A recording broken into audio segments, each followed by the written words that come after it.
bit too high to climb. If the basement I'm looking for were in that building, could it be an elevator shaft?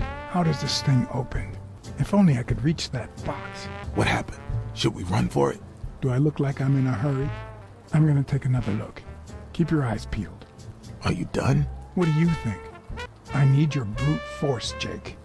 What's wrong? Is the little kitten too, And your silence. There are questions we only ask ourselves when it's far too late. I was expecting some frozen bodies. Good thing the TV was louder. Why do they have so many paper notes? Do they get that many orders? It won't budge. Does O'Leary have a network of pals? The odds are incredibly in Stone's favor. I guess that he's the reigning champion, and Bobby Yale is just a contender, but maybe word got out about his condition. Looks like those colorful notes weren't restaurant orders after all. There's one on each table, except this one. Wow, I didn't realize you could place so many bets on a single baseball game. 16 days until the fight. Sometimes I forget that criminals, even the office variety, have family and kids. Yet another example of how crime always pays. It looks like a summary of all the bets that come in. Day, amount, bet, wagerer. Wait a minute. Did O'Leary himself bet $5 grand on Yale? A little thingamajig that adds on its own. What'll they think of next? That be Ireland? I'd say that's Ireland too. A Crossler? The good news is, I don't need lockpicks to open it. The bad news, I didn't bring explosives. Even Dunn had a gun in his office. O'Leary couldn't possibly be the exception. Dunn had $200 in his safe. O'Leary had about $20,000 in a drawer. Limited edition copy 2 of 3. We listen, if you call it listening, to the sentimental romance. Your eyes act like the moon. If they're not together anymore, why does O'Leary keep so many pictures of romantic moments with Helen Moore? Ireland, of course. This guy's obsessed. The painting concealed file after file of celebrity reports with all sorts of shady information, ranging from S to Z. Almost all of them were athletes. Is that what O'Leary meant when he said that detectives and police officers were his friends? I wonder how many spy for him. If I were to pitch in, who would I spy on? In Bobby Yale's folder, all I found was a log of his incredible stats as an aspiring champion. 20 victories, 16 by knockout. Although, at the end of the report, someone had underlined one word several times. Untouchable. According to Stone's report, he was so clean, not to mention hard to corrupt, that O'Leary opted for a more subtle strategy. Apparently, when he broke up with the tennis player Helen Moore, he set her up with Stone. Lucky for him, they hit it off. As I put away the report, I stopped in my tracks. Did I really want to risk knowing what O'Leary had on my good friend, the incorruptible police commissioner? I sighed in relief. O'Leary had tried to buy Smirnoff on several occasions, but failed. Luckily, O'Leary had nothing on him, or me. Thorpe had been a rising football star before the war, which he came back from with honors and decorations. After the truce, he resumed his career. He won 3 season trophies and a couple of MVP awards. He retired after an accident that left him paralyzed from the waist down. He started his own sports advertising agency 4 years ago, but according to the files, O'Leary hadn't even tried to corrupt him. I hope I never become the object of O'Leary's obsession. Strange as it may seem, the reports revealed that O'Leary had hired Jake as a bodyguard precisely because he was absolutely clean. Apparently, he liked to surround himself with honest people when he mingled with the high society. Helen Moore's file was, by far, one of the juiciest. She had been just a run-of-the-mill tennis player until O'Leary launched her career by rigging enough games to help her climb the ranking. However, O'Leary hadn't fixed any of her games in over a year. In spite of that, she remained undefeated. Be as it may, it was clear that O'Leary had enough information to ruin her career. Luckily or not, files N through R included no one that I could somehow connect to the case. The report on Yale's father was the shortest of all, since only his name was left. Why? Cassidy's report was possibly the longest among all of O'Leary's files. Apparently, their rivalry went way back. So much so that they spied on each other in the most unthinkable ways. At least I was able to confirm what Yale had told me. Cassidy had threatened Dunn after he refused to join the managers' union. Dunn's integrity was legendary. even in O'Leary's shady reports, just like Yale had said. Dunn had kicked one of O'Leary's men out of the gym when he found him snooping around. Jake, someone was coming. Are we or are we not? Here it is, middle of the night, and we're working extra hours. Hey, Jimmy, what do you think about that? I think he's scared stiff, Desmond. Why's that, Jimmy? We're giving you the red carpet treatment. We even let you in the boss's office. You're one lucky fellow. You can't say I don't treat you well, Jimmy. Yeah, Speak, you moron. yeah, very well. Why are you... Shh. Calm down. How long have you worked for me, Jimmy? 3 months. 3 months. Oh, yeah. I hired you right after your cousin Martin died. I need your opinion. How would you punish someone for ruining an innocent man's life with a hit and run, Jimmy? I don't know. And tell me, what about you, Wilson? What would you do? Please. I didn't do anything. I swear. He was a good guy. Of course, you already knew that. You knew him better than me, right? He was my cousin.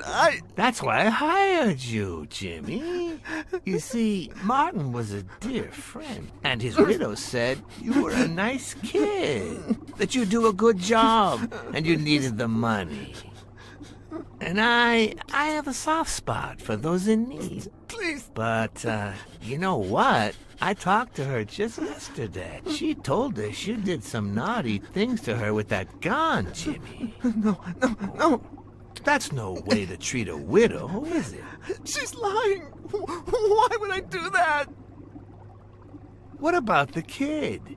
Are you so sure you know how long a kid can hold his breath with his little head inside a toilet bowl? Son of a bitch. I didn't want to. It was his idea. Selfishly, I was glad I hadn't risked my life to save Jimmy. Maybe not even someone like him deserves to die. But one could also argue that I didn't deserve to die for someone like him. Who's your boss? Give me a name! Cassidy. It was his idea. He said you'd hired me if I'd managed to scare the widow, and I just... All right. Let's just calm down now. It's gonna be okay. There are 2 sacred principles rule my life. The first principle is the love for my family. I do anything to protect them. The second principle, I never put my future in the hands of fate. I always play it nice and safe. And I would even add a third principle, or better yet, a rule. If anything threatens either of these 2 crucial principles, it matters into my own hands. You see where this is going? For the first time, I got someone killed, even though all I really did was rat him out. No, I just... Stop interrupting me, Jimmy! It's not polite! You're all the same. So rude. You know what? Let's leave it at that. You're going to give a message to that disgusting walrus Cassidy, aren't you? Yeah, sure. Whatever you say. Yeah, sure. Good boy. What's the message? Jimmy. You still don't get it, do you?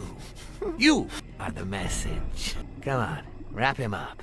Make sure Cassidy gets the message for breakfast, will you? I hope he chokes on it. Got it. Where are you hiding, little fishy? Once again, you didn't get to hear the end of my story. What? Just where do you think you're going, putty cat? 2 sacred principles rule my life. The first is the love I feel for my family. Second, never leave destiny in the hands of fate. I always play it nice and safe. And I'd even add a third principle, or better yet, a rule. If anything threatens either of these 2 principles, I take matters into my own hands. The first time that someone died because of me, even though all I did was rat him out, well, that guy ended up in the Hudson River, right off Pier 27. He's got to be even wetter than that fish by now. You should have seen his face. It's interesting what comes to mind when you think you're about to die. Suddenly all I could think about was how much I wanted a pet fish. I was 14 and I still dream about it. By then, I was adamant about buying a fish. But first... That was that. Never again. Nowadays, whether it's me who pulls the trigger or not, I have zero regrets. What's more, I sort of enjoy it. In case anyone had any doubts about who's the boss around here, I'll put my dirty feet on his luxurious table to prove that all of this is mine. His pupils are dilated and there's a slight grin on his face. The bastard is enjoying himself. When a mob boss declares his love of family, it can only mean that A, he won't hesitate to ruin yours, and B, he's cheating on his wife. The guy never hesitates to pull the trigger. Even if I hadn't seen what he did to Jimmy, I'd know he's not bluffing. I knew I had it in me to get out of that place alive. No. O'Leary's wife is having an affair with Colbert? Should I serve this to O'Leary on a silver platter? Or threaten Colbert so he'll get me out of this mess? And, well, that's it, I think. You know, Black Sad, I never made it this far. Congratulations. You're going in style. I didn't want to interrupt you because I respect you and your word. Colbert told me to come here. What? Me? No way. You did what? Colbert? When? Yeah, remember? When I called you on the phone. Don't you remember that cocky drunk guy? No. He kept bragging about how he was banging another guy's wife. Oh? Oh, yeah. Weird times, huh?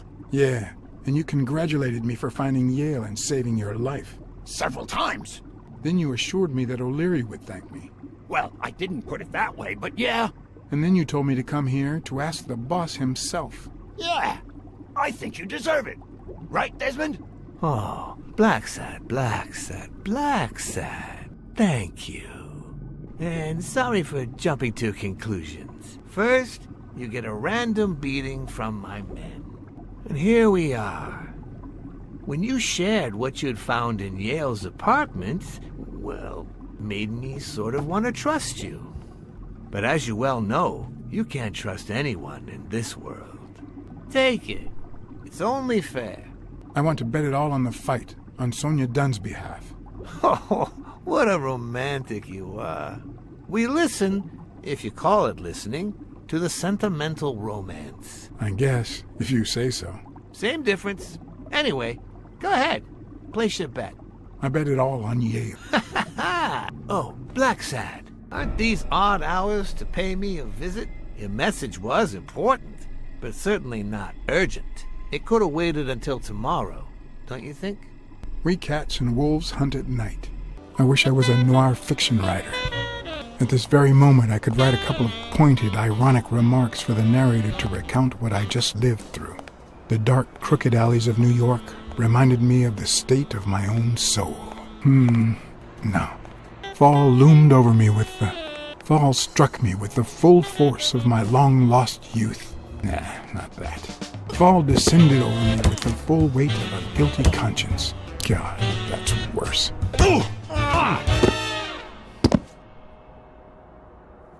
What were you thinking? He wants him alive! I felt fall seep through my bones like the pain of a good beating. Mediocre, but appropriate. Against all odds, next morning I got up bright-eyed and bushy-tailed, and I had my kind, unknown assailants to thank. The beating had taken its toll, but for the first time in months, I had slept like a baby. Oh, come on, Helen, focus! All right, take 5. We'll work on that double backhand later. Well, Mr. Blackmore, what can I do for the FBI? Actually, the real question is, what don't you want the FBI to do to you? Quick to threat, are we? Not that I'm not flattered, mind you, but I'd appreciate if you were a bit less vague. Maybe if we could speak in private? Alec! Coming! You've got 4 minutes, Mr. Blackmore, so make them count. We know about you and Desmond O'Leary. Wow, the FBI sure knows what it's doing. So, out of the 100 million Americans who know about that, who did you extort to get such highly confidential information? The thing is, well... You see, I'd love to wipe out that part of my past, but whatever. Do you have any regrets? Ads pay more than trophies. Can you believe it? Being associated with such a shady character could only damage my reputation. Trust me, never get involved with a married man. We're aware of at least 6 rigged games during your first year as a professional player. And? You won all of them. Are you trying to offend me? I give my all on the court. I can't be held accountable if my rivals don't do the same. Go interrogate them. In any case, now I know why you mentioned O'Leary. They say you're currently involved with Al Stone, the boxer. Is that correct? Wow, your sagacity never ceases to amaze me. Don't beat around the bush. We know why you're with him. Oh, so you like his biceps too? Desmond O'Leary asked you to seduce Stone. Why? What? No, I met Al by chance at a party. A party hosted by Desmond O'Leary. No, that can't be. No one is that shrewd. Not even him. Damn, I hate that bastard. Anyway, now I get why you brought up the rigged games and your obsession with O'Leary. What do you really have against him? And don't say illegal gambling. O'Leary is a murderer. Every criminal organization has blood on his hands. His is no exception. And we have proof. I'm serious, Miss Moore. America can't afford to let anyone shake its foundations like that. And America's sweetheart can't afford it either. Help us out. Talk to us. And why should I, Mr. Blackmore? What do I stand to gain or lose?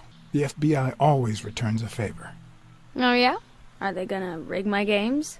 This is actually quite simple. One lucky gal. You have a light, sir?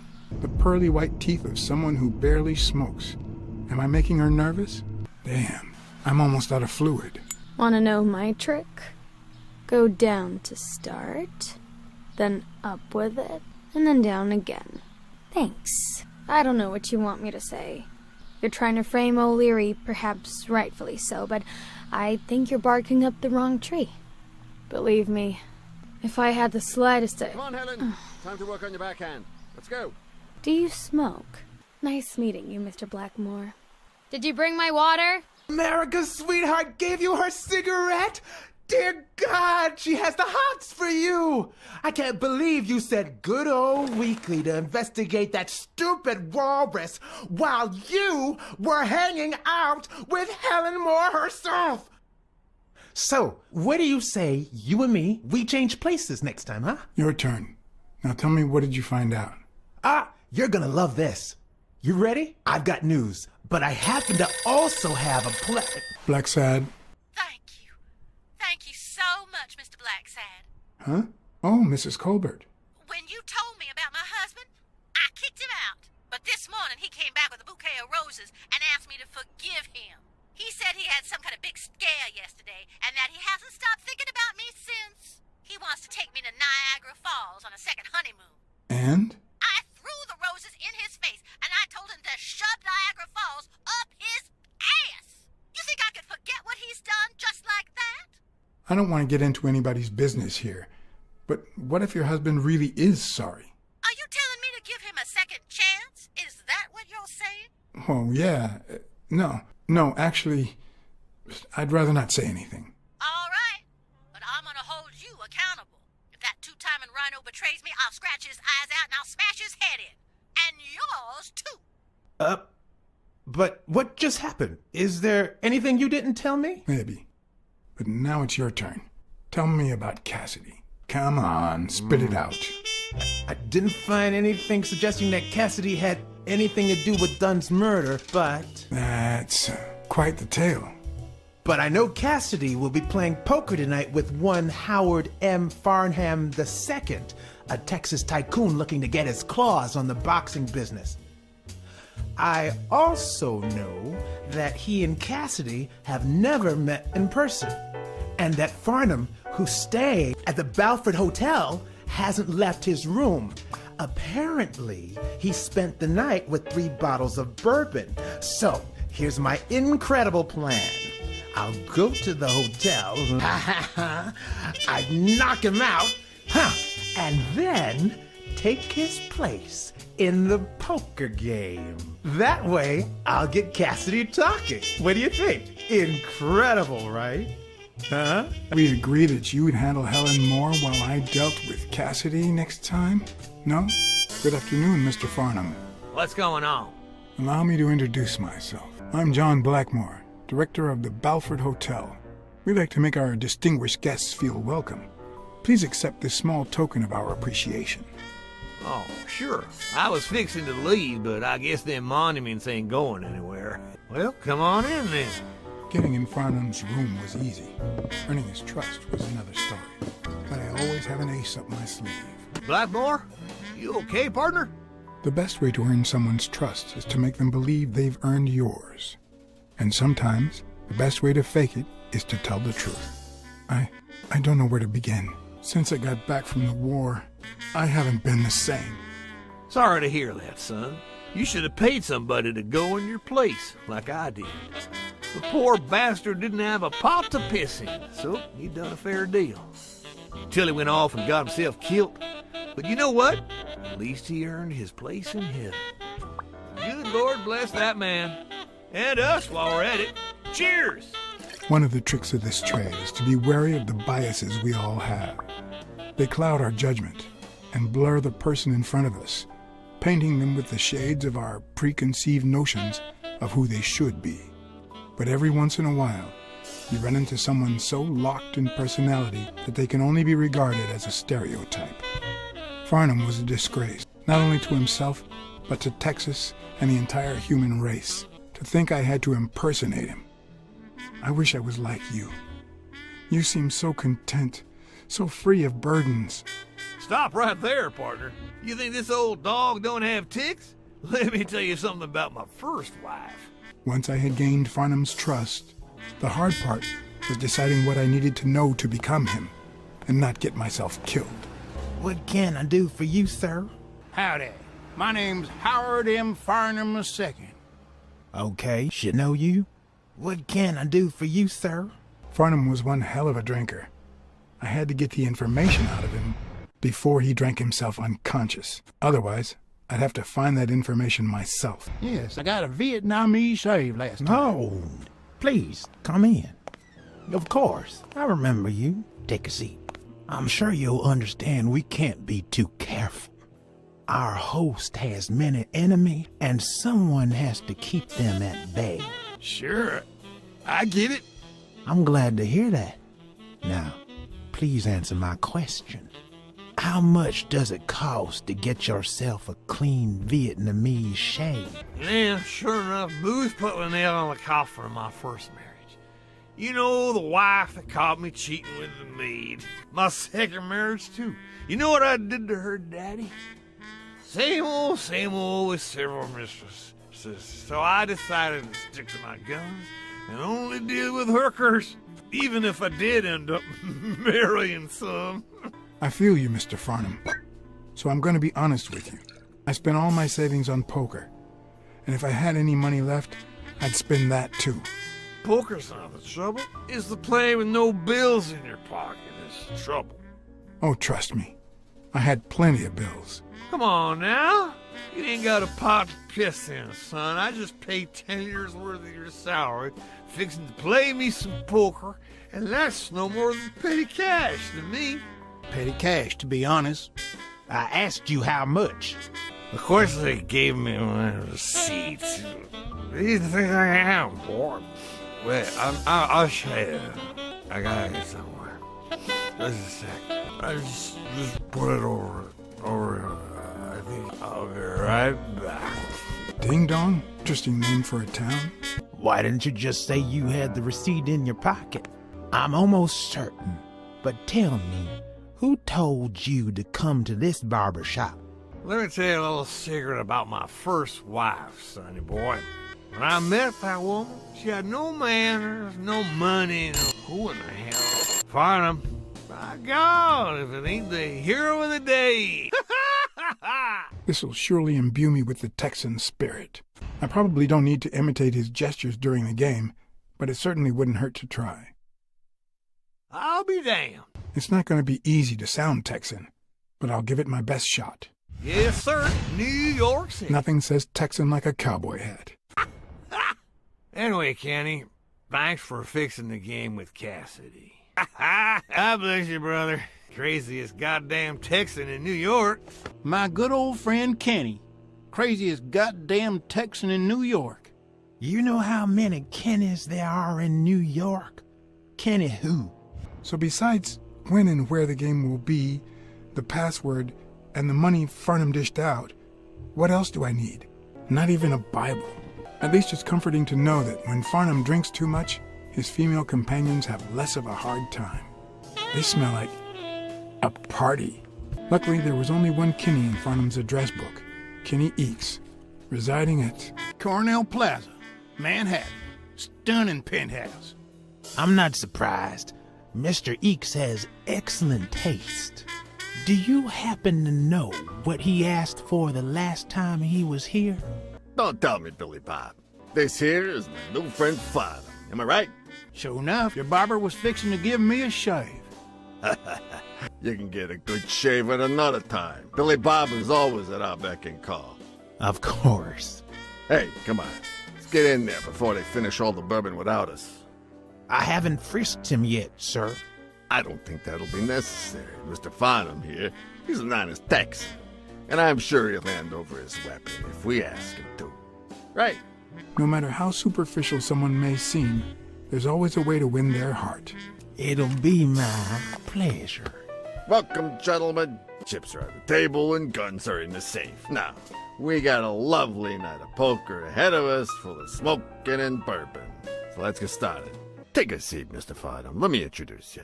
To my right, wearing gray boxers and weighing in at 140 pounds, the owner of Pink Vice, the largest meat market in all of Manhattan. In other words, a real son of a bitch. No offense to the women he exploits. Our reigning champion, Oswald Quince. A title I aim to keep, provided our new contender here doesn't interfere. Well, I'll do what I can. Now you got me worried. Never trust a humble player. The truth is that our friend Farnham owns the largest and, I dare say, most entertaining establishment in Texas. Really? So we're colleagues, then? Yeah, you wish, Quince. He owns a casino. Damn. And it's not even in Austin or Dallas. It's actually in a little town called, what was it? Darn it. I looked it up the other day. Had a funny ring to it. I hate it when this happens. I thought they moved all Texan casinos to Vegas, where gambling is legal. You mean Ding Dong, Texas? Ding dong! That's it. Who'd ever think of a name like that? Well, casino or no casino, let's just hope he doesn't keep as many aces up his sleeve as the late Ventimiglia, huh? Amen. To my left, wearing brown boxers and weighing in at 396 pounds. Frank, show some respect, huh? The hospitality tycoon, Polly, no. Tycoon? I just own a small bar with pool tables. Clients drink close to nothing and play even less, but certain business transactions just couldn't happen anywhere else. Damn it, Polly. Why don't I know your last name? Because they took it away from me. You have no idea how good my ex-wife's lawyer is. Women, they even take our damn names. You're too much, Polly. When you're done sightseeing, why don't you drop by La Iguana for a game of pool, and I'll buy you a drink. But I have to warn you, my clientele isn't crazy about furry fellas such as yourself. Thanks. I love me some pool. Perfect. It'll be my pleasure. You're looking to start your own pool business, Farnham? This guy here wants to start a boxing association in Texas. Guess who he's turning to for advice? To be honest, several things got me worried, so I'd be much obliged for any counseling. So, what worries you? Homicidal boxers like Bobby Yale. Ha! That's some piece of news, huh? Hey, I don't know if he did it, but the real problem is that the fight against my champ Stone might not even frickin' happen. The good news is that I've almost convinced the governor to let him out of prison on the day of the fight, under police escort, that is. I bet you the audience gets a kick out of that. Billy Bob, bring out the bourbon. We're drying up here. I'll deal with a fresh deck, of course. We respect traditions in this establishment. Poker is as boring as it is simple. All you need to do is read people's faces. And even the worst detective has that trick up his sleeve. The real issue is knowing what to play for when there's much more than just money at stake. Damn it! What again? How many games have you won in a row, Quince? And here I was hoping that Farnham would steal your championship belt. I don't think he'll need a belt, especially if he ends up losing his pants. Mark my words. Farnham will be calling his wife before the night is over. Ha! Oh, hey, by the way, did you guys hear about Kenny's wife? Pretty tragic, huh? What happened? Oh, plain bad luck. Hey, but Farnham, I'm sure you know more about it than I do. Anyway, Kenny, thanks for fixing the game with Cassidy. God bless you, brother. Craziest goddamn Texan in New York. And the poor fella's already got enough on his hands now that his wife. Women just gotta have their vices. But she's in a rehab clinic now, hooked on tranquilizers and all that. That's it, tranquilizers. Don't tell me women don't have their vices, too. Bring out the bourbon, Billy Bob. Come on, give me the bourbon. Maybe I spoke too soon when I said that poker is easy for a good detective. Even when you play to lose, it's best to win the occasional hand to avoid suspicion. But with Quince, it was just impossible. Well, I'll be damned! I don't believe this! See what we mean, Farnham? I still don't get why you keep coming for more, boys. I'm starting to think you all lose on purpose, in which case, you're about to have a blast. Poor Farnham. Came looking to make big bucks in the city with his boxing, and he's gonna lose it all with poker. I hope your counseling will make up for it. Yeah? So how can I be of help? Rebel coaches like Joe Dunn. Oh, I see you done your homework. That bastard wouldn't accept the most basic rules. For example, banning boxers from official competitions when their managers don't belong to my association. Hey, don't get me wrong, I'm sorry for his death. But if they ever find the murderer, I'd be glad to pay his lawyer fees. Those there athletes hooking up with each other, like Al Stone and Helen Moore. I see you subscribe to What's News. Yeah, my star boxer, the reigning champion. He's having an affair with America's sweetheart. Hey, I got nothing against those two idiots falling in love. Don't get me wrong, but it's taking a toll on his performance. I don't think he'll lose against Yale, but I'm starting to worry a bit. Come on, let's steal another hand before Quince accuses us of trying to break his winning streak. Ain't gonna happen. Gentlemen, I suggest you never tell your sons about this game, unless you want to lose their respect. Wait, you mean our sons actually respect us? I hear you. There's no way to set boys straight these days. They don't even respond to a good old beating. Well, if you have a hard time, imagine old Farnham over here. So Kenny told me you had quite a house full. How many kids you got in that house full of yours? No. That son of a bitch was about to choke on his own vomit. Sure, the sight of a millionaire choking on his own vomit had a certain poetic quality. Even so, I couldn't just stand there and watch him die.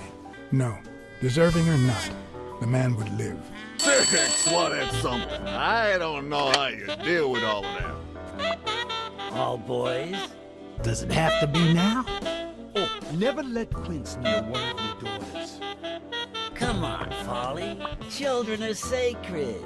I won't lay Cassidy. a finger on them until they're 12. After that, well, let's just say some men have needs that can only be met by a young girl that age, if you know what I mean. Are you all right, Farnham? There goes your winning streak, you sick bastard. Sooner or later, the police are gonna bust your ass, Quince. What the hell are you talking about? I bet you're as bad at hiding those poor girls as you are at keeping that ace up your sleeve. What? You lying piece of shit? Quince? Don't believe a word he's saying, Frank. Don't you dare call me Frank. Billy Bob. It's 500 more for washing up. It's a deal. And good call, Farnham. I owe you one. Please, take that flying scumbag's tokens. And mine too, if you want them. I'm feeling generous. Hey, turns out the governor accepted my suggestion to let Bobby Yale out of prison on the day of the fight. Hey, this is turning out to be the perfect night. If you decide to go ahead with your new venture, call me, Farnham. Your behavior at last night's game was utterly insulting. Never contact me again, or I'll put an end to your pathetic life. If our common acquaintance should ask you about your business endeavor, tell him that boxing is too violent for you. Signed, Frank Cassidy. My own tracks would be covered the following morning when Cassidy read this note from Farnham. Dear Mr. Cassidy, though I'm grateful for your kind help, last night's game made me realize that boxing is just too violent for a peaceful Texan like myself. I have decided to invest elsewhere. Yours sincerely, Howard M. Farnham II. Damn Texans. As for me, it was the first time in days that I had gone to bed without my daily. A real shame. Nothing like a bruised body to help you to sleep like a baby. Maybe I should have given myself a beat. Blackside. Finally, I need you at the gym now, please. It was like this when I got here. When did you get here? I've been calling you for over an hour. Calm down. I'll take care of this. Had you already finished looking through these papers? I wish. Well, I guess you'll enjoy sorting all this again. Bingo. What is it? Nothing. Just a freshly signed contract. What are you doing? Do you like sardines? Excuse me? Do you like sardines? Ugh. Not that I suspected otherwise, but it's obvious they weren't looking for money. Looks like the burglar isn't interested in bureaucracy. Did they take anything? No. Although, when you went in the hospital room to get your purse, did you get the gun as well? Yes. Isn't it there? I put it back. I'd rather not go through that again. That's too bad. It looks like they took it. No, the footprints don't match. Or if O'Leary killed Dunn, he did it without stepping in the paint, or in different shoes. It's pretty clear that Helen Moore's cigarette case was a gift from O'Leary. If she's still in love, why does she claim she hates him? What is she hiding? Is this yours? I think it belongs to the new cleaning lady. Mary just wasn't working out, so she left. Clarice Freeman? Yes. You think she did this? Wait here, please. Could be a knife wound. The murder was brutal. I can just picture her saying, "Honey, I found a job. We're finally gonna make ends meet." Ah, damn. I want you to call the police, Sonia, and then go straight to a friend's house. Don't even think about going home, and definitely don't come back here. I'm staying at a friend's house. Haven't even set foot in my father's place yet. Do you have the keys? If the murderer didn't find what he was looking for, that might be his next stop, if he hasn't been there yet. For once I had the keys to the place, which meant I wouldn't have to use my lockpicks or... Look at that. The guy sure had good taste. Today, everything's an art. So what next? The art of hopscotch? It looks like Dunn had already begun to move his things. Dunn? Thorpe? No idea. And these two? They look familiar. It's hard to believe that a pair of boxing fists could play something like this, although I'm sure he had the lungs for it. Ready-made meals on airplane trays in front of the TV. Who would have thought we'd end up eating like this? Dunn died 4 days ago, and that lettuce still looks okay. Sardines. It's been open for a few hours. Of course.